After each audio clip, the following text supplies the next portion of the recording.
Olá pessoal, tudo bem? Nós estamos aqui mais uma vez na internet, agora com a presença da nossa companheira Ana Georgina, economista, supervisora do Diese aqui na Bahia, e do nosso companheiro, o deputado federal Zé Neto, de Feira de Santana, da Bahia, e hoje no Brasil, para nós tratarmos aqui sobre esse tema importante para a classe trabalhadora, da renda mínima que foi aprovada no Congresso Nacional e por conta, por sinal, da oposição, e aqui o PT teve um papel preponderante nisso, para atender principalmente os mais necessitados, e aqui estamos falando de trabalhadores informais, pessoas que atuam no mercado de trabalho como microempreendedores individuais, pessoas que estão desassistidas do mercado formal e que nessa pandemia que nós estamos enfrentando precisam do apoio do governo federal. Com certeza que a Ana Georgina e o deputado federal Zé Neto vão estar falando sobre isso. Deixar somente um artigo aqui para leitura depois das pessoas que estão nos acompanhando, um artigo muito bom do companheiro Leonardo Boff, teólogo católico que tem feito uma série de críticas ao sistema capitalista, principalmente nesse momento conjuntural que nós estamos vivenciando. O artigo você vai achar fácil na internet, no Google. O nome do artigo, o título do artigo é O Perfeito Desastre para o Capitalismo do Desastre. Uma crítica muito profunda que o Leonardo Boff faz sobre esse momento que nós estamos vivenciando, e ele coloca que, de fato, as pessoas acabaram acordando para essa crise sistêmica do capitalismo mundial e que, com certeza, após a pandemia do coronavírus, vai fazer muitas pessoas refletirem sobre isso, sobre a necessidade de nós avançarmos para um novo modelo de produção, como nós tivemos diversas experiências, a exemplo de Cuba, Rússia, não necessariamente a mesma, mas a necessidade de avançarmos para o socialismo. E aqui, falar com a companheira Ana Georgina e o companheiro Zé Neto sobre todo esse processo, primeiramente, de aprovação dessa renda mínima tão necessária para o cidadão e a cidadã do nosso país. E aqui estamos falando de algo em torno de entre 70 e 100 milhões de brasileiros e brasileiras. Com certeza esse número vai ser apresentado aqui, mas gostaria primeiro, Ana e deputado Zé Neto, que vocês dois falassem um pouco sobre como foi esse processo de construção, da aprovação dessa lei, que hoje atende esses brasileiros e brasileiras que, se dependessem do Jair Messias Bolsonaro, iriam estar recebendo apenas aí R$ 200 durante todo esse período.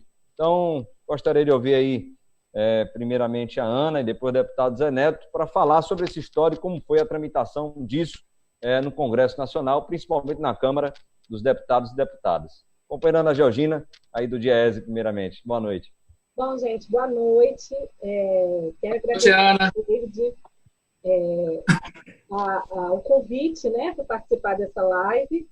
E, na realidade, eu acho que o deputado Zé Neto é a pessoa mais indicada na live para falar da tramitação e da construção. Mas eu queria só resgatar muito rapidamente que projetos relacionados à renda mínima, eles não são uma novidade, né? Nós temos o Eduardo Suplicy, que hoje é vereador, né, por São Paulo, que durante todo o seu período no Congresso, tanto no Senado, que ele permaneceu, quanto na Câmara, ele advogou essa causa, né?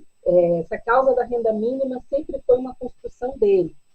E a renda mínima, nesse momento, ela está muito em discussão por conta dessa questão relativa à pandemia do coronavírus, mas eu só queria lembrar que há pouquíssimo tempo atrás, a gente estava discutindo renda mínima em relação, por exemplo, à Revolução 4.0, Revolução Digital, né? Que certamente vai reduzir vários empregos, e a renda mínima, que se chama de renda básica universal nesse caso, era uma possibilidade de manutenção de renda para aqueles trabalhadores que a tecnologia, porventura, deixasse no desemprego. Então, a gente tem uma reversão super abrupta de conjuntura nessa discussão, porque agora a gente pode dizer, sem exagero, que o mundo todo discute a renda básica como uma medida extremamente importante de socorro, não só às famílias, aos trabalhadores, às pessoas como um todo, mas, sobretudo, como um socorro à própria economia, né? A renda emergencial, né, esse projeto de renda básica emergencial, ele tem um papel extremamente importante na manutenção da subsistência das pessoas, sobretudo aqueles trabalhadores que ou estão na informalidade ou estão no desemprego, né? E lembrando que hoje esses trabalhadores, eles são a maioria do mercado de trabalho, né? O mercado formal, sobretudo após a reforma trabalhista e com a crise que nós já estávamos vivendo antes da questão da pandemia, o mercado formal ele está bem reduzido em relação ao número total de ocupados. Então, o que aconteceu foi uma construção, né, e aí certamente o deputado Zé Neto vai falar muito melhor que eu, mas a gente pode dizer que foi uma grande construção no Congresso Nacional em torno dessa proposta. Diga-se de passagem que a proposta de R$ 200 apresentada inicialmente pelo governo federal não foi nem considerada, né? Esse projeto ele já parte de uma renda a partir de R$ 600, né? E em outros termos muito diferentes do que aqueles que foram apresentados inicialmente pelo governo. E a gente também não pode esquecer que, no primeiro momento, o Paulo Guedes, ministro da Economia, chegou a condicionar qualquer tipo de ajuda às pessoas, às empresas, aos trabalhadores, à aprovação de reformas. Ou seja, ao invés dele caminhar para a proteção da sociedade através da proteção do trabalho, da proteção da renda, ele queria, na realidade, reduzir mais ainda o papel do Estado no enfrentamento desse momento que é extremamente delicado, até pelo seu ineditismo, né? O mundo já viveu pandemias, mas não o mundo em que a gente vive hoje. Então, a gente realmente está vivendo um momento extremamente novo e inusitado. Ô Zé, após essas observações da companheira Ana Georgina, e ela retrata isso do esforço do Congresso Nacional para a aprovação dessa renda mínima para os trabalhadores e trabalhadoras, seria interessante você abordar sobre isso. Como se deu isso, principalmente ali na Câmara dos Deputados, articulações com o próprio presidente da Câmara, o Rodrigo Maia, e como nós conseguimos aí vencer uma proposta que veio do Poder Executivo sendo melhorada. E se você puder falar da proposta original do PT, nos ajuda a entender como se deu tudo isso. Companheiro deputado federal Zé Neto. Estou aqui anotando as coisas de Georgina para poder não perder nada dela. Primeiro que era prazer estar com você, Georgina. Prazer, sua competência e o reconhecimento que nós temos todos com o DIAESE. David é que da gente. Figura, bicho gigante. E o ferense desse a gente tem que se orgulhar. Gente, é o seguinte. Primeiro, nós estamos vivendo um momento dificílimo, e isso, para mim, Georgina, é a regra para a gente entender que quebrou o sistema capitalista internacional. Quebrou. E eles estão tentando alguma forma de sobreviver em meio a esse caos. Os americanos, que têm uma sociedade mais exigente, não diria nem mais esclarecida, eu dizia mais potente do ponto de vista dos embates que são feitos lá dentro com o formato de vida que eles têm. Eles aí viram que o negócio ia pegar. Primeiro todo mundo tentou, na Inglaterra foi assim, nos Estados Unidos foi assim, todo mundo tentou sair de baixo. Não vai dar nada, que esqueço que isso aí é besteira. Só que não foi besteira. Pegou pesado, e é um craque. Não tem nada pior no universo econômico dos países todos que formam o mundo, do planeta, nem acho que em termos econômicos é a Segunda Guerra, né? Não é isso? Sim. Mas sem a dimensão e a complexidade de um mundo que se comunica, de um mundo que tem um processo integrado que eles chamam de eles chamam no capitalismo, eles dizem que esse processo integrado é um processo bom e que é dinâmico, que é veloz, mas esse processo integrado não vai resistir, porque cada um vai buscar o seu caminho. O Paulo Guedes acha que não, que todo mundo lá se salvando e ele quer ser subalterno ao processo internacional da economia, que já não existe mais. Esqueça que os americanos pegaram 2 trilhões e botaram lá. Então, essa globalização já não existe mais, gente. Fica todo mundo se defendendo. Para mim, é o fim da globalização. Essa é, para mim, a métrica mais importante. É o fim da globalização. Todo mundo vai ter que se cuidar. E aí o processo financeiro vai ficar estrangulado. Esse mundo de capital, fazendo capital, dinheiro, capital andorinha, essa coisa toda que a gente conhece de dinheiro especulativo, isso já foi. Porque agora é importantíssimo que a gente vá para o mercado, ou saia do mercado financeiro para priorizar o mercado produtivo. Não é isso? Sim. Esse intervalo, Georgina, criou um lapso de um vazio que só vai ser suprimido com o poder público. Primeiro pela miséria e pela dificuldade que as pessoas estão passando a viver. O Brasil tem 42%, você sabe disso mais do que eu, informais. Isso pelo... Agora, a última, né? Isso. A última do PNAD. Não é? Isso. Contínuo. Exatamente. E agora, aqui na minha cidade, Feira de Santana, tem 60%. É isso? Isso. E agora? Eles vão ter que viver de quê? Se eles vendem o dia para ganhar a noite. Hoje eu recebi de zaps aqui de pessoas passando fome já. Esse Moldura fazendo fome. Porque as pessoas não têm economia, não têm dinheiro guardado, não tem débito, dívida, está devendo e tudo mais. Então a gente propôs lá R$ 1.045. A bancada do PT propôs. E tem várias propostas da bancada do PT. E a gente tentou construir essa junto com a oposição. Da nossa parte, quem é essa? Não foi Padilha. E a gente foi construindo. Eles tinham proposto R$200. Lá, saiu 500. A gente continuou batendo nos 1.045. A turma do governo viu que ficou feio. Feio demais. Botou 600. Mas agora, para piorar tudo isso, a gente pensou que eles entenderam a dimensão do problema. Não entenderam. Foram fazer ameaça. É uma coisa tão... É algo tão doloroso que a gente, inclusive, não conseguiu fazer isso repercutir porque o presidente não deixou.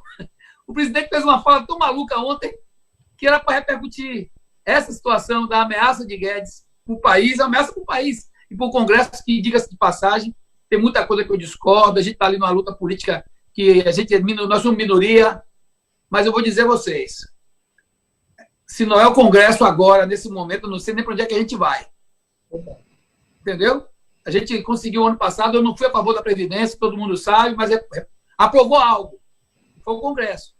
Nós estávamos sem presidente desde o ano passado. Agora, além de não ter presidente, tem alguém fazendo o contrário do que o presidente tem que fazer, que é muito mais grave. Então, a gente não conseguiu fazer os 1.045. Então, a gente conseguiu aprovar esse projeto, e esse projeto ele estabelece algumas questões que eu acho que é prioritário colocar aqui, para não perder o balanço. Renda básica emergencial, aprovada no Senado, ontem, né? Uhum. E a gente pensou que na mesma noite ia ser sancionado. Esqueça. Vai aquela fala maluca de Guedes. Mas vamos lá, o que é que tem de interessante? Como a inscrição será feita? Até agora, ninguém sabe como a inscrição será feita. Ninguém sabe. Eles ontem, eu vi uma da Casa Civil incrível. Ele não sabe mexer com pobre, gente. Não sabe, não. Ele não sabe nem como é que anda nesse emaranhado de um país continental de pobres de toda a variedade. Então, eles não sabem. Aí, vamos para a Bolsa Família, vamos para a lista, vamos para não sei aonde, vamos para o CPF, vamos para uma declaração. Não sabem. Até agora, não tem esse mecanismo.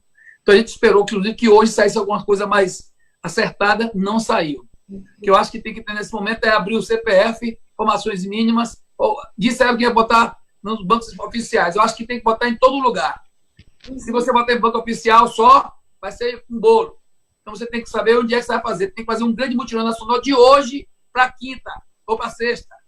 para a gente começar alguma coisa, era para ter sido, quer dizer, era para fazer uma grande dinâmica nacional.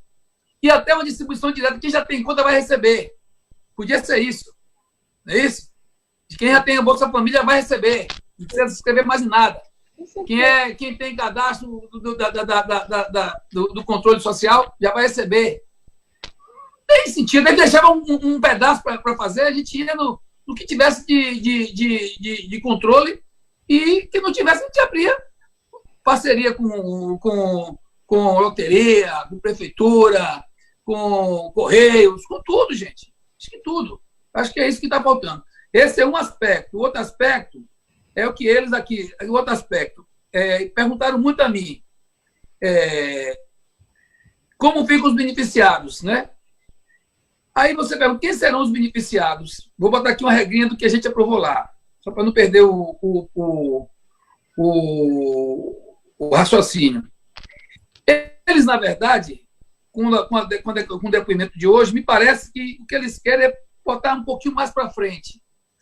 Falaram que iriam botar lá para o dia 16. Tem gente que não sabe nem qual o valor ainda, gente.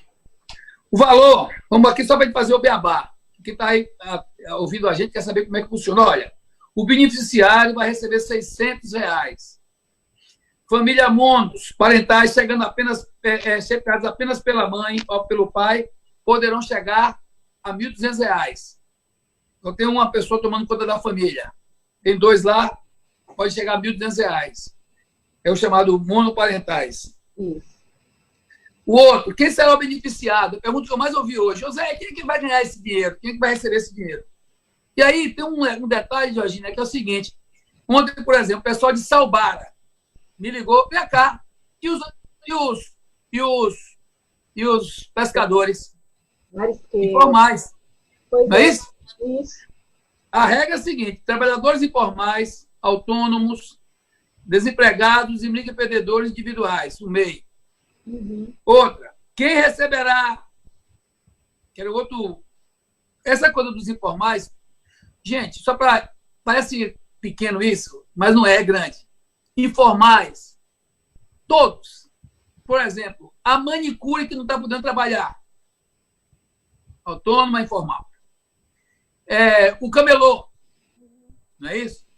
O ambulante, o vendedor de picolé. Hoje, a menina que vende. Não sei se você vai no Joia, não vai, David? Sim. Assiste jogo do Fluminense. Eu sempre vou. Eu pego a fila, eu pego as 2 filas. Pego para comprar o ingresso e pego para ir pegar. E a resenha? A resenha começa na fila, né? E eu conheço aquelas meninas que vendem cerveja ali na frente do Joia e uma delas me ligou. Zé, tu tá lembrado de mim? Vou mandar minha foto para você ver pelo Zap. Me mandou de manhã cedo, mandou. Aí eu abri o Zap, tinha a foto dela, da filha, ela é mãe solteira. E ela vive vendendo cerveja nos eventos, né? Ela pegou isso, mandou as fotos da dispensa. E aí, não tem evento nenhum. Sim.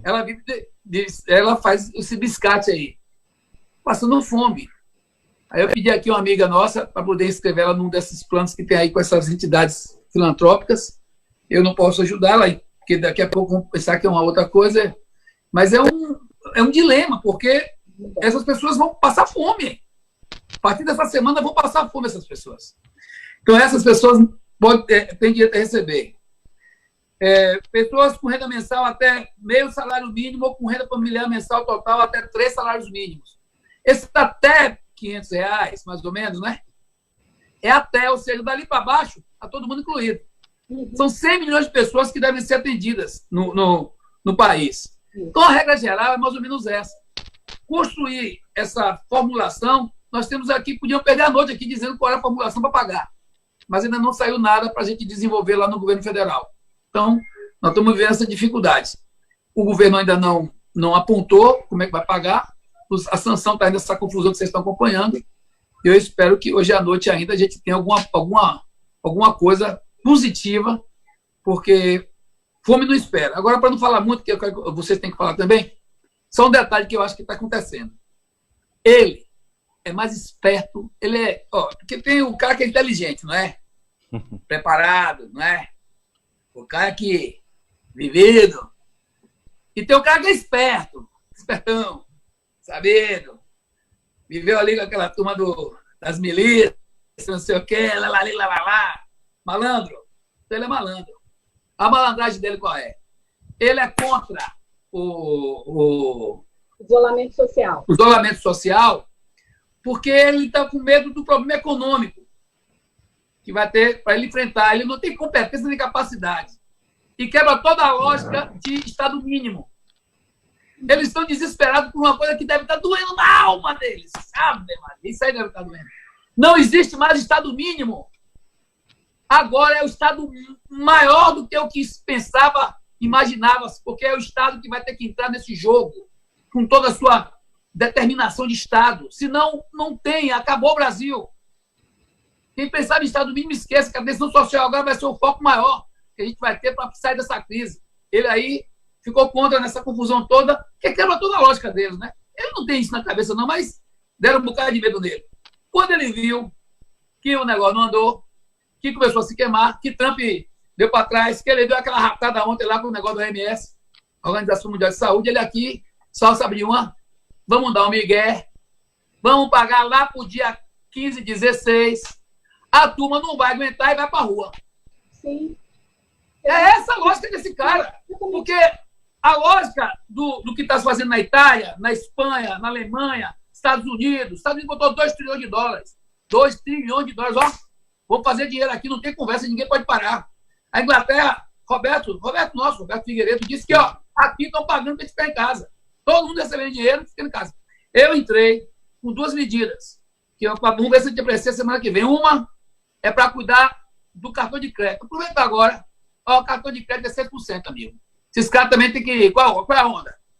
É que mais vai ganhar dinheiro, porque todo mundo vai entrar no cartão, concorda? Sim. É isso. E eles vão ficar de boa. Porque vão ficar com juros lá na casa dos infernos. Então, 6% do cartão, acho que é uma medida importante. Vamos discutir amanhã na bancada, ver se eu consigo botar isso como prioridade na reunião de líderes. E a outra, eu sou vice-líder. E a outra questão, que é crucial, aí Georgina vai peço a você, Georgina, depois de minha fala, que fala um pouquinho sobre isso. Sabe qual é? A gente tem uma situação com a dívida interna da gente. A dívida interna e externa, mas mais interna. Mas essa dívida vai consumir 409 bilhões do nosso orçamento. O ano passado deu 200 e pouco, não sei se foi 243, 273, mas esse ano é 409 bilhões, gente, de serviço em encargo de dívida. Dá para pagar agora? Me desculpe. Devo, não nego, só pago quando puder. E segura a onda. Esse recurso vai ter um lastro financeiro e vai ter que abrir também uma janela fiscal, não é isso, Georgina? Para a gente fazer as movimentações fiscais e financeiras. Inclusive, esse lenga-lenga aí do ministro da Justiça ou da Economia sobre que não poderia dar o dinheiro, que tinha que aprovar. Tudo mentira. Aquilo é história, ele está querendo fazer chantagem. Então, é mais ou menos isso. Eu acho que a gente tem que estar ligado. O nosso povo não merece isso. Agora, quando eu digo nosso povo, eu digo também o nosso povo e vamos ampliar. O Brasil não merece isso. Setor produtivo tem que acordar. Setor produtivo tem que acordar. Porque ele também agora precisa mais do que nunca que o povo tenha dinheiro. Não é isso?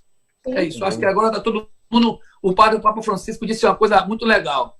Disse que estamos todos na mesma barca e temos que remar juntos.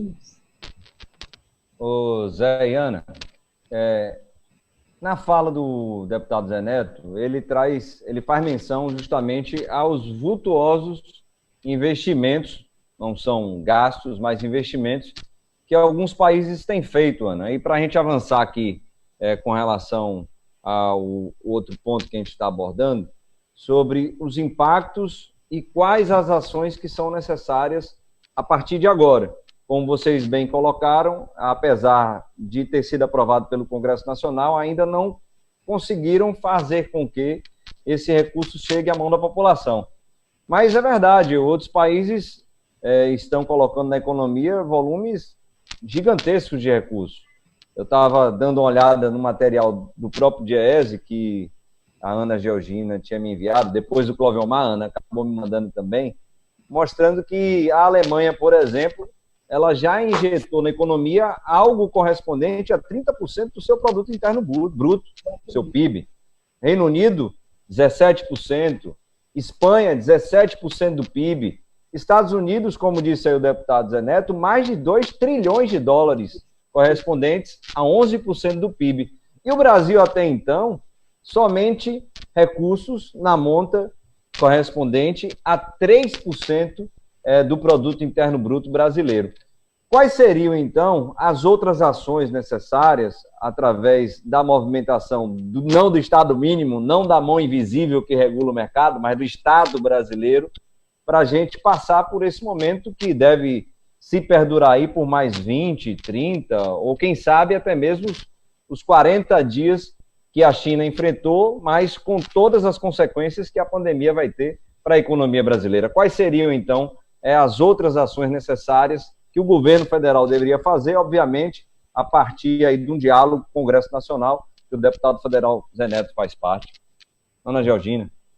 Bom, na realidade é exatamente o que você está falando. Se a gente pode dizer, guardadas todas as proporções, que essa pandemia trouxe alguma coisa positiva, é exatamente deixar muito claro para quem tinha dúvidas de que Estado mínimo é impossível de você advogar uma causa dessa, né?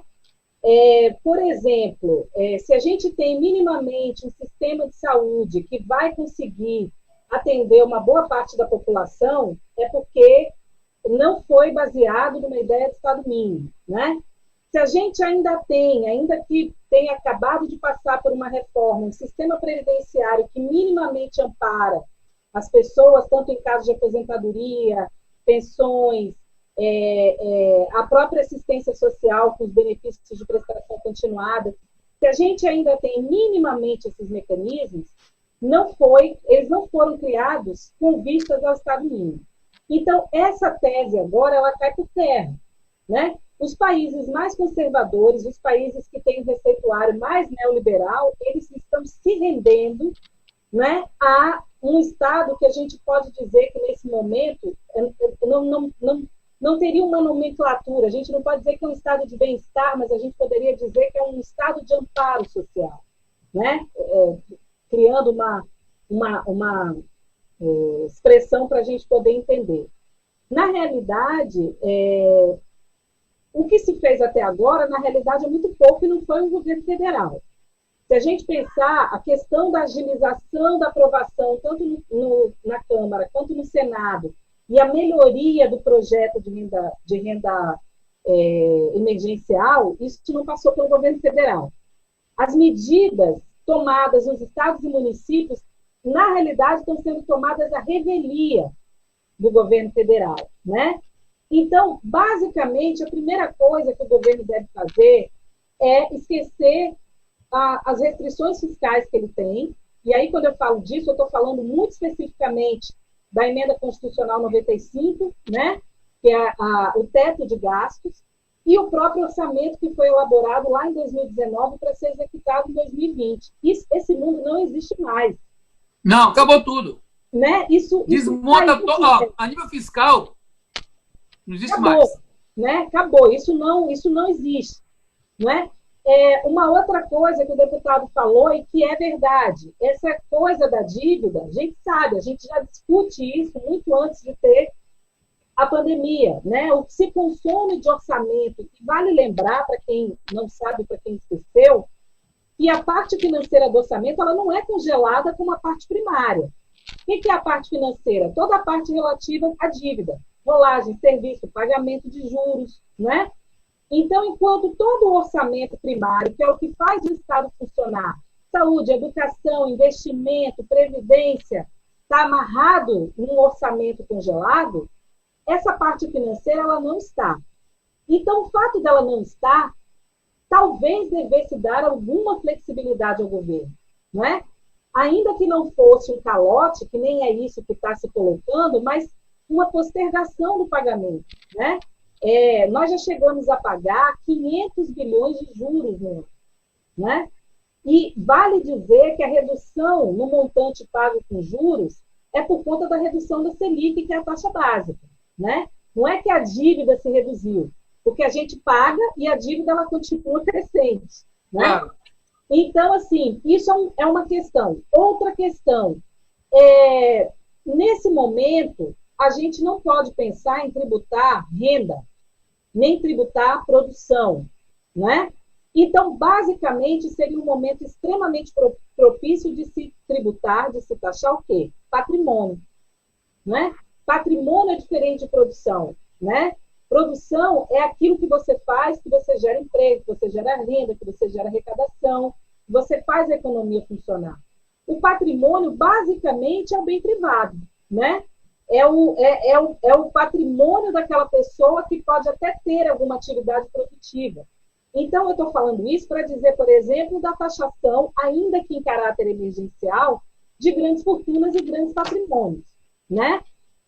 Ao mesmo tempo, quando a gente fala em grandes empresas que sofrerão prejuízo, ainda que essa pandemia traga um prejuízo generalizado, a gente não pode esquecer que os grandes grupos econômicos, os grandes grupos produtivos, eles conseguem, de alguma maneira, minimizar o efeito de uma redução de atividade, de uma redução de produção, de uma redução de consumo, através do que eles jogam no mercado financeiro, né? A gente sempre conversa sobre isso, a financiarização da economia. Eu sempre dou o exemplo do dono da Riachuelo. Se ninguém comprar uma roupinha, uma roupa de cama, um calçado, ele tem um cartão de crédito que ele te vende e ele te faz um empréstimo para você pagar a fatura do que você comprou na loja. Então, ainda que se reduza o consumo e as vendas na Riachuelo, dando um exemplo, ele ganha no lado financeiro, né? Então, isso seriam medidas importantes. Então, basicamente, na realidade, o que eu quero dizer é que as empresas que mais necessitam de socorro nesse momento são as menores, né? São aqueles pequenos comércios, os pequenos negócios, as pequenas e microempresas que não têm capital de giro, que não têm uma reserva, né? A gente fala muito que nós, trabalhadores, não temos poupança, não temos reserva, não temos mesmo. Até porque, diante dos rendimentos que a gente tem, é muito difícil a gente conseguir poupar. Mas isso também é verdade para grande parte das micro e pequenas empresas. Então, esse seria um momento do governo, ao mesmo tempo que propicia essa renda emergencial e paga o quanto antes, né? Ele também dê socorro a esse tipo de empresa. Agora, o que a gente observou? Qual foi o primeiro setor econômico que o governo socorreu antes que o próprio setor pedisse? O setor financeiro, né? Através dos compulsórios, o Banco Central, a gente pode dizer que liberou mais de R$1 trilhão para os bancos. E aí, olhando isso, por exemplo, essa renda emergencial, a ideia é que ela seja de 98 bilhões a 100 bilhões, ou seja, não faz nem cócega quando a gente compara com o que foi já, isso foi rápido, que já foi liberado para o sistema financeiro, né? Outra coisa, é difícil a gente imaginar sair dessa situação sem pensar numa ação coordenada e articulada. Não dá para ter um esforço gigantesco dos estados e municípios e com uma governabilidade extremamente reduzida, né? E o governo federal não mostrar que veio. Se o governo federal não chegar, essa parte, por exemplo, de tributação, essa parte de pensar essa questão mesmo de juros, de dívida, tudo isso compete ao governo federal, né? O Congresso e o próprio Judiciário, através do STF, têm sido absolutamente flexíveis e ágeis, né? Na possibilidade de criar possibilidades para que o governo possa fazer coisas, né? Então, assim, juntamente com isso, além da renda, vale a gente lembrar o seguinte, R$600 são bem melhor que 200, mas ainda assim, se a gente pensar, ainda é uma renda que vai ser muito apertada. Então, juntamente com isso, a gente poderia pensar, por exemplo, nas postergações de pagamento de conta de luz, de conta de água, né? Um subsídio, ou mesmo o fornecimento do gás de cozinha, né? Então, um momento. O sinal o Rui fez agora, né? Foi. Isso. Exatamente. Isso. Medidas que, junto com essa questão da renda básica e da ajuda às empresas, criem um colchão, né? Na realidade, criem uma proteção para a sociedade como um todo, né? O deputado Zé Neto falou, né? 42% do mercado é formal, em feira, ele disse que é 60 e pouco. Na Bahia, de um modo geral, nós temos 64% do mercado de trabalho na informalidade. E a gente precisa lembrar o seguinte, tem setores que, dependendo de onde a gente esteja... Só uma coisa, mercado de trabalho, 70%, mais de 70%. Economia, e 60%. Mais de 60% dos trabalhadores são informais. E isso significa dizer que a gente tem mais dificuldade de proteger essas pessoas, por isso que elas deveriam ser prioridade, não é? Por isso que a gente não deveria estar esperando tanto tempo para que essa renda começasse a ser paga. Voltando a falar muito rapidamente dela, a partir do momento que a gente tem o cadastro do Bolsa Família e o CadÚnico, não deveria ter nenhuma razão para postergar o pagamento, porque bastaria o crédito no cartão das pessoas que recebem Bolsa Família. Não precisaria nem passar pelo sistema bancário. É o que eu acho. Já está lá o crédito. Tchau. Isso. Você que recebe PIS. Tchau. Isso. Você quer, pela conta, eles não querem não. Saiu agora o veto. Só para te ajudar você. O veto? Saiu o veto aí. Aí ele vetou 3 coisas. Você veto não, ele fez, aqui o Bolsonaro sanciona. Certo. Pela AGU, né? E também recebemos lá pela bancada, mas está mais extenso. Aqui está mais resumido, mais didático. O presidente Jair Bolsonaro vetou 3 itens do texto aprovado pelo Congresso Nacional. Segundo o Planalto, esses vetos foram orientados pelo Ministério da Economia, o Guedes, né? Claro que com o veto, essas condições ficam excluídas do texto que estará em vigor. Os vetos serão analisados pelo Congresso, que poderá derrubar os trechos, em definitivo, restaurar a validade dessas regras. A gente vai derrubar lá tudo, eu acho. Né? Tomara que derrubem. Eu até vi... Ampliação do BPC. O primeiro trecho vetado é o que garantia na nova lei a ampliação do benefício do BPC, definida pelo Congresso no início de março. Essa ampliação, segundo o governo federal, tem impacto de 20 bilhões ao ano nas contas públicas. Gente! Absurdo. Esses caras estão loucos. Eles estão loucos. O cara está dizendo que vai ter um impacto nas contas públicas, ele não está entendendo. E esquece a conta pública agora. As contas públicas agora... Caiu aqui, peraí. Sim. Opa! As contas públicas... Tudo certinho, tudo. Como é frouxo aqui. Tá tudo certinho, tá tudo bonitinho. As contas públicas agora já era. É isso. Não tem conta pública agora. É botar o país para rodar, gente. E as pessoas para morrer de fome. Olha o segundo veto. A extensão do BPC... Não, continuando. Essa foi definida no Congresso, derrubou um veto do Bolsonaro ao tema. E agora deu o troco, né? Olha a hora que o cara está dando troco para o Congresso. Hora de unir o Congresso, unir todo mundo, também porque eu estou aqui de feira. E fica toda hora brigando com o governador, fazendo picuinha, não sei o quê, negocinho. Gente, o povo está com fome. Nós estamos vendo um creche no mundo inteiro. Uma turma que não compreende, não tem estatura para os cargos que estão ocupando. É isso que acontece. Aí, o outro, deixa eu ver aqui o outro. Revalidação dos créditos. O governo também vetou um dispositivo aprovado pelo Congresso que cancelava o auxílio emergencial do benefício que, ao longo dos 3 meses, deixasse de atender aos pré-requisitos. Porque tem requisito que não vai dar para você. Sim. Vai ser praticamente impossível isso. Você verificar a pré-requisitos, entende? A partir do momento... Tem o informal do informal. O que se deveria era partir do pressuposto de que todo mundo que está pleiteando é merecedor. Precisa. Depois que passar, aí vai ver. Formas de checagem, tudo. O problema... Não, é outra coisa, Georgina, o dinheiro chegou R$1 no mercado, vira no mínimo 1,26. É isso, eu ia falar exatamente isso agora. O dinheiro roda. O problema é que eles estão na técnica, na lógica, de que está no mínimo. Isso. Então, se o dinheiro rodar, vira dinheiro fiscal de novo. Vira estado presente. Eles querem Estado longe. Esse é o problema que tem por trás dessa dinâmica desses caras, além de toda a desumanidade, tem esse sentido que é meio filosófico dessa turma, né? Na realidade, é exatamente isso. Eu ia finalizar minha fala dizendo isso. Na realidade, o socorro é às pessoas, aos trabalhadores, às empresas, mas o socorro é, antes de qualquer coisa, a economia. O socorro é, antes de qualquer coisa, a um patamar mínimo de atividade econômica, de arrecadação, que não deixe, nesse momento, a economia morrer de anemia, digamos assim, e depois, quando tudo passar, a gente ter dificuldade até para retomar mesmo. Claro! Né?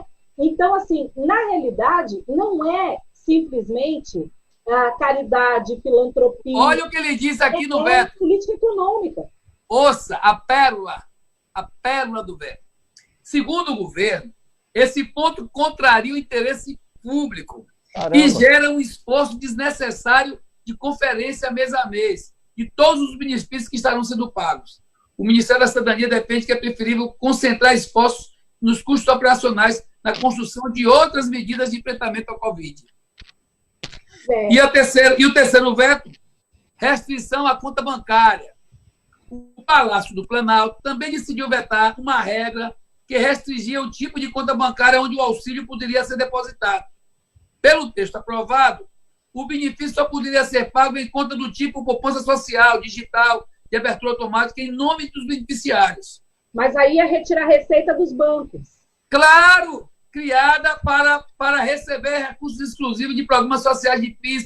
O que eu disse agora, eu nem tinha lido. É o que eu disse antes. Aí eles querem o quê? Não, deixa o dinheirinho rodar no banco. Exatamente. Rapaz, eles não conseguem... O governo, se quisesse, ele teria formas muito rápidas de mensurar, de verificar quem é e quem não é. Bom, existe... todo mundo que é trabalhador assalariado com carteira está registrado, não é?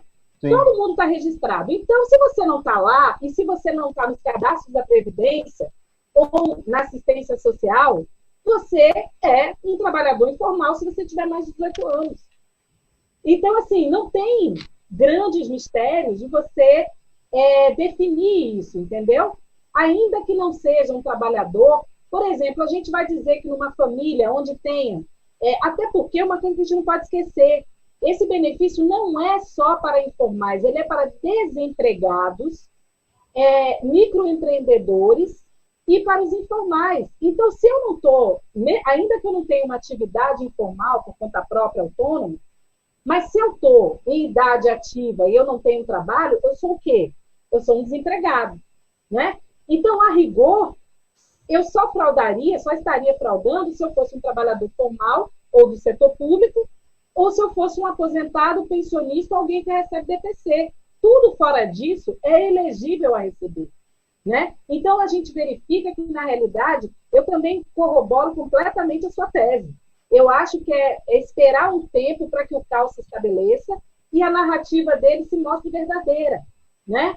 Porque aí, quando as pessoas realmente entrarem em desespero, essa narrativa e o apoio à ideia dele de rompimento do isolamento social vai estar realmente comprovada, né? Porque se ele acha que vai morrer gente.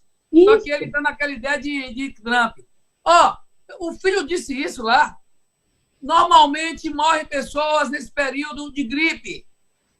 Agora querem botar todas as pessoas que vão morrer de gripe na conta de um vírus que chegou para o Brasil, como se dissesse, morreu um pouco a mais do que morria. Mas é paciência. O grande problema é que as pessoas estão pensando só em quem vai morrer pela doença. O que as pessoas não pensam é o seguinte: a partir do momento que todo o sistema de saúde tiver voltado... Entrar em colapso. Se você sofreu um acidente de carro, se tiver um infarto... Claro, eu disse isso, eu estou dizendo isso sempre. O colapso é ruim para todo o sistema. É um colapso do sistema. Você morre. Se você tiver um apendicite, e naquela hora você morre.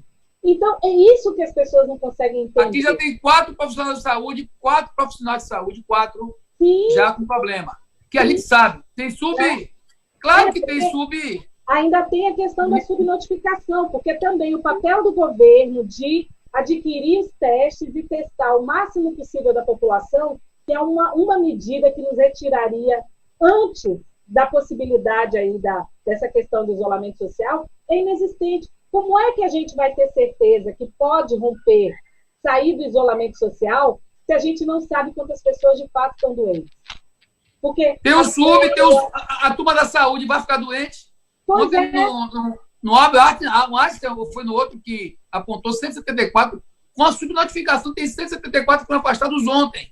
Isso. A Fundação Oswaldo Cruz está dizendo o seguinte: para cada caso notificado, para a gente multiplicar por 10. Entende? Então, na realidade, como é que a gente vai saber que já pode sair do isolamento social, ainda que seja paulatinamente, se a gente não tem noção das pessoas doentes?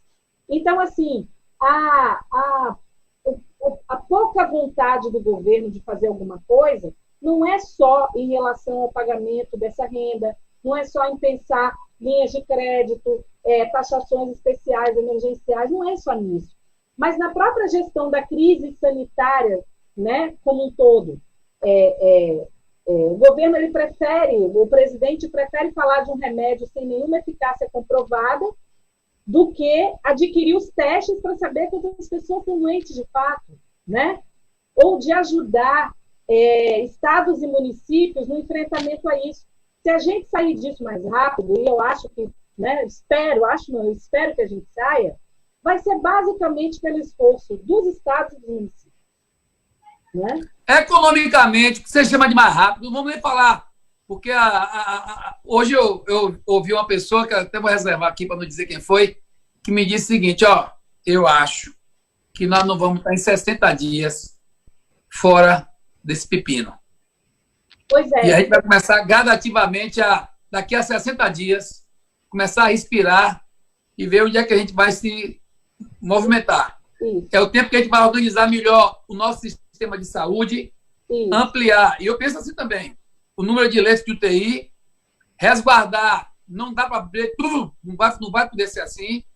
E aí, gradativamente, a gente vai, de forma circunstancial, vendo passo a passo. Para mim, a gente vai chegar lá no mês daqui a 2 meses, julho, agosto, ainda engateando. Agora, a economia, eu acho que é mais longo o processo.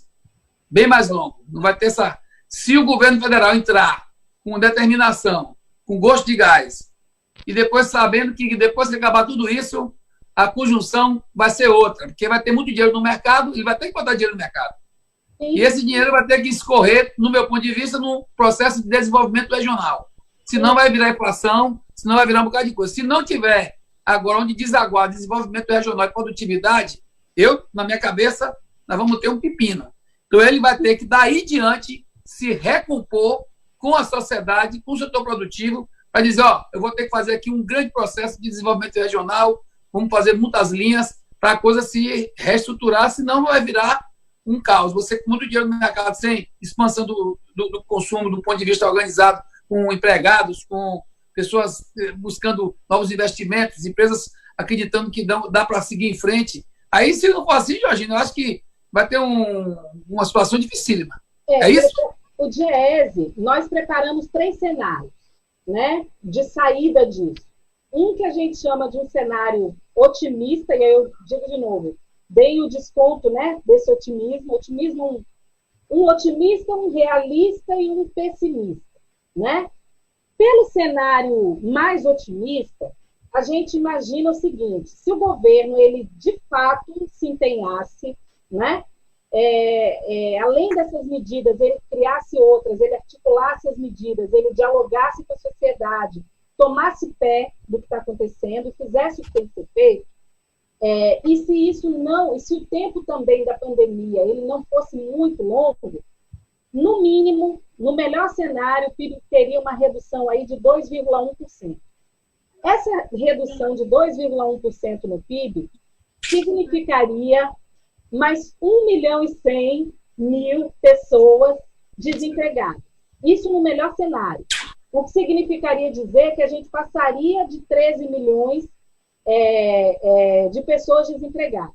O cenário mais realista, ou seja, o governo não vai se adonar da questão, não vai colaborar, vai ter essa dificuldade, essa demora na atuação. Essa burocracia. Isso. E aí, independente do tempo da pandemia, a dificuldade do governo em atuar pode nos jogar num cenário de redução do PIB de 4,4%, né? Com mais 2.300.000 pessoas desempregadas, o que ultrapassaria os 15 milhões de desempregados. E no cenário mais pessimista, que é pessimista, mas não é irreal, é um cenário onde a gente tem a pandemia demorando um pouco mais de tempo, né? Um certo colapso, e o governo na inoperância, né? Então, esse cenário nos colocaria com uma redução do PIB de 8,5%, jogando 4,4 milhões de pessoas no desemprego, o que faria o desemprego passar de 17 milhões de pessoas. É um cenário pessimista, mas eu repito, diante do que a gente tem visto, da falta de celeridade, de agilidade do governo, mesmo, por exemplo, os estados e municípios tendo tomado a frente, mesmo o Congresso tendo feito o que era para ser feito, mesmo o STF flexibilizando diversas questões orçamentárias para que ele possa fazer os gastos, a gente não tem visto celeridade, agilidade e nem coordenação nas ações. Ao contrário, até as ações sanitárias do Ministério da Saúde, a gente sabe nesse momento que estão sendo sabotadas, né? Por conta das disputas políticas lá. Então, assim, não é um cenário, embora seja um cenário catastrófico, é um cenário possível. E lembrando que 8,5% foi mais ou menos o que a economia brasileira reduziu em 2015 e 2016, quando teve aquela recessão que nos colocou numa situação muito difícil. E que em 3 anos a gente não conseguiu recuperar nem o que o PIB reduziu no ano de 2015. Então, assim, somada a pandemia com o pandemônio que estava a economia antes da crise, infelizmente o nosso cenário demanda ações muito mais sérias, muito mais rápidas, muito mais coordenadas e muito mais objetivas. Ô, deputado... O que você colocou assim, uma coisa que você colocou, estou olhando aqui os dados, até para não dar nenhuma fora, eu tenho ele de cabeça. Dilma chegou a 3,2% do investimento público em relação ao PIB. Foi isso? Foi. Chegou a isso, né? Foi. Com todos esses, com o que eles estão movimentando, com tudo que nós estamos aí propondo, vai chegar a 3,1%. Quer dizer, no estado de guerra, eles não estão conseguindo passar... 3% de um PIB menor, né? Com um PIB bem menor. Um PIB menor. Porque bem menor. Eles não estão conseguindo chegar no PIB que nós tínhamos de investimento público. Pois é. Investimento público do PIB que nós tínhamos. Pois é. Quer dizer, o que deve estar sendo doloroso para eles encerraram, David. Você que está aí acompanhando a live, eu lhe digo porque eu sou do desenvolvimento econômico, sou coordenador de bancada lá. E lá eu tenho a alegria de estar sempre levando o nosso povo. Inclusive o pessoal da Petrobras foi para lá fazer aquele debate importante sobre pré-sal. Muita gente não foi, mas ficou no gabinete assistindo. E depois, quando me encontrou, eu disse: Zé Neto, esse povo da esquerda sabe a coisa que a gente pensa que não sabe. Como é aquilo? É assim que eles pensam, que acho que aqui, de esquerda... Pô, gente, porque ali foi um momento importante de mostrar a importância econômica do pré-sal, a dimensão econômica. O que é que estava em jogo além de um processo de conta imediata, que é aquela conta, tanto que deu errado, né? Que eles não conseguiram alcançar nem o menor preço. Ficaram a 70% do menor preço. Diziam que ia ter 200% de ágio. E se não fosse a Petrobras, exatamente, não chegou nem... Chegou a 70 e poucos por cento. Nem a ágio nenhum.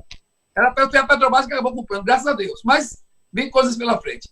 Eles investiram, em verdade, gente, esse ano, algo em torno... Não chega a 0,7% do PIB. Eles não chegam. 0,7. E de um PIB, como a gente diz, absolutamente xoxo, químico, né? Xoxo. A média da OCDE, que são os países ricos, que o Bolsonaro anda louco para ser da OCDE, só que ainda tem muita farinha para ele comer, é o seguinte: 3,29 em média. Era mais ou menos isso que eu peguei. Isso até ano passado. Você esse ano dessa faixa. Quer dizer, aquele dado que você colocou, David, é um dado que está corretíssimo. Quando você colocou aqui, eu até peguei ele aqui, ó. O dado é o seguinte: o que as pessoas sabem por investimento público? Você colocou uma coisa que é importante a gente lembrar. E que os países aqui, ó, A Alemanha, 35% do PIB vai botar investimento público. Acabou. O Reino Unido, 17% de PIBs suculentos. Sim. Exatamente. França, 15%, Estados Unidos, 10%. Não é isso? E o Brasil vai chegando aí a 3,1%. Então, lembrando uma coisa importante, se o governo não fizer esses investimentos... E sem fomento nenhum, né? Fomento zero. Era, né? Quem vai fazer? Porque a iniciativa privada historicamente não investe e não vai ser num cenário de completa incerteza que eles vão investir nesse momento, né? Deputado e companheira Ana Georgina, a gente está batendo aqui já 50 minutos dessa live. Então, somente passar aqui a palavra para vocês fazerem as considerações finais, levando em consideração algo que o companheiro Sérgio Nobre, presidente da CUT, colocou até em Brasília antes de ontem. Deve ter chegado também, obviamente, ao companheiro Zé Neto, que é vice-líder ali do PT. Então, o companheiro Sérgio Nobre, sabiamente preocupado, junto com as outras centrais, ele coloca, em parte foi resolvido um problema com relação aos trabalhadores e trabalhadoras informais. Sim. E com toda essa letargia e burocracia, como o deputado colocou, para o recurso chegar à população. Mas existe um outro público também, que são os trabalhadores formais. Sim. E, por tabela, os micro e pequenos empresários. Sim, sim. Aqui em Feira, por exemplo, o deputado Zé Neto, que é de Feira, e o Faindeiro vai ser o nosso próximo prefeito aqui, nós temos alguns pequenos empreendedores já fazendo esses questionamentos. E para as empresas não vai vir nada, como nós iremos segurar esses trabalhadores e trabalhadoras aqui? Como iremos pagar os salários desses trabalhadores? É isso que eu estou propondo, que suspenda a dívida interna, pagamento de juros que é o único jeito. De imediato você fazer um escalonamento fiscal e financeiro, para poder esse dinheiro dizer assim, olha, pelo menos não vai ter é o que a gente chama de um ajuste, né? Esse dinheiro, eu diria, de imediato pagar salários das pequenas empresas. Os critérios a gente tem que discutir. Porque se você não quiser isso agora para segurar o emprego, ou até fazer uma linha especial de seguro-desemprego no emprego. Não sei como seria isso, mas seria para poder salvar as empresas. Agora, uma linha de crédito para pagamento de salários e depois pagar quando puder.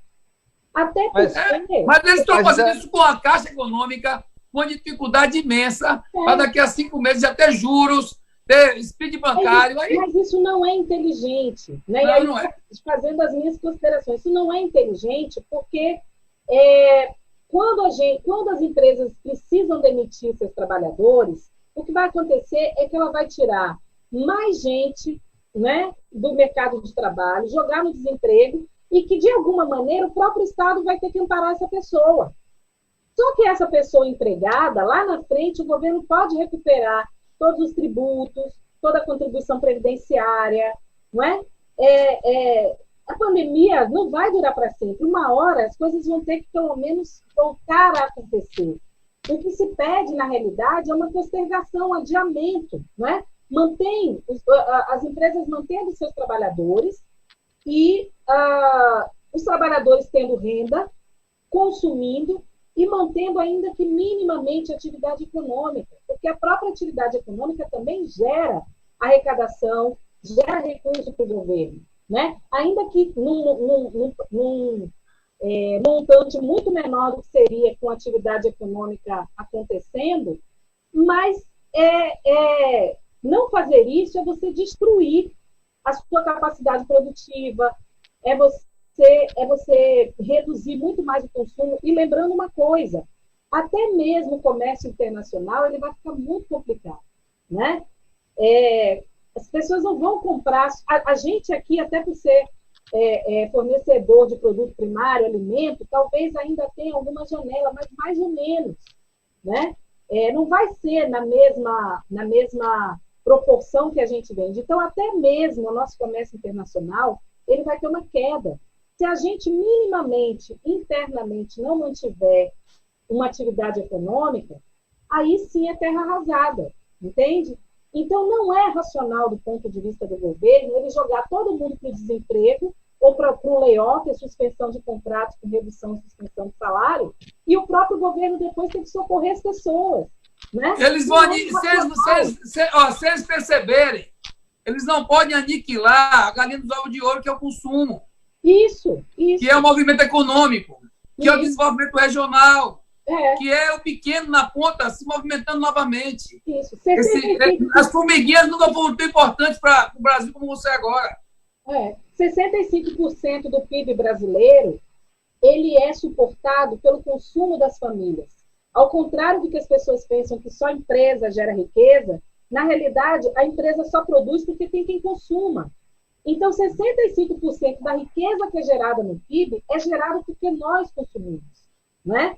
Então, se não mantiver, além, em primeiro lugar, a subsistência e a dignidade das pessoas, a saúde, mantendo as pessoas em casa, não é? Protegidas, primeiro, a dignidade, a subsistência e um efeito extremamente positivo, como a gente chama na economia, uma externalidade positiva, ainda é você manter o mínimo de atividade econômica. Deputado Ana Georgina, a gente mais uma vez aqui agradece de coração pela disponibilidade de vocês. Sei que a agenda dos dois, mesmo em tempos onde nós estamos em casa, vejo Ana Georgina participando de uma série de reuniões online. Agora, aqui na garagem com outro celular, com outra. O deputado fazendo as audiências, as sessões da Câmara também, tudo online, ou seja, a nossa vida ela também continua em movimento, mesmo em tempos de reclusão, de isolamento social tão necessário para a gente se proteger o outro, proteger principalmente aqueles que estão nos grupos de risco. A gente espera que o Congresso Nacional, deputado, com a ajuda do companheiro e, obviamente, ampliando como tem feito o deputado Zé Neto no diálogo para além da frente de esquerda, mas sim na construção de uma frente democrática, que façamos frente aí ao que o governo federal está fazendo. Essas novas ações que aqui foram discutidas, a gente espera que o Congresso Nacional possa estar aprovando cada uma delas e ver se o presidente vai ter coragem de derrubá-las, como o senhor mostrou aí, com 3 vetos, mas que com certeza o parlamento brasileiro não vai deixar isso de graça, deve trazer de volta para a lei que foi aprovada. A gente agradece de coração a Ana Georgina, o deputado Zé Neto. Só para encerrar aqui uma coisa, mais uma frase do Papa Francisco. Para a economia serve bonitinho. Nunca foi tão importante a gente lembrar que o bom pastor tem que ter cheiro de ovelha. Se eles quiserem sair da crise, tem que abraçar o povo brasileiro e se misturar com o povo brasileiro, porque é o povo brasileiro que precisa comer, precisa sustentar suas famílias, seus sonhos, e é isso que vai dar horizonte para a nossa economia se recuperar. Eu queria te agradecer muito, Georgina, eu tenho um prazer imenso para mim, um orgulho estar aqui do seu lado, você com a figura tão preparada. Viu? Bacana, foi uma aula linda, bacana demais. E, gente, Bolsonaro, paga logo! É isso. É isso que o povo quer. Todo mundo fica em casa. Exato. Ficou claro que quem movimenta o Brasil é o povo brasileiro, é a classe trabalhadora, né? Quem faz a roda da economia girar. Gente, um beijo para vocês, muito obrigado e boa semana de luta. Obrigada, tchau.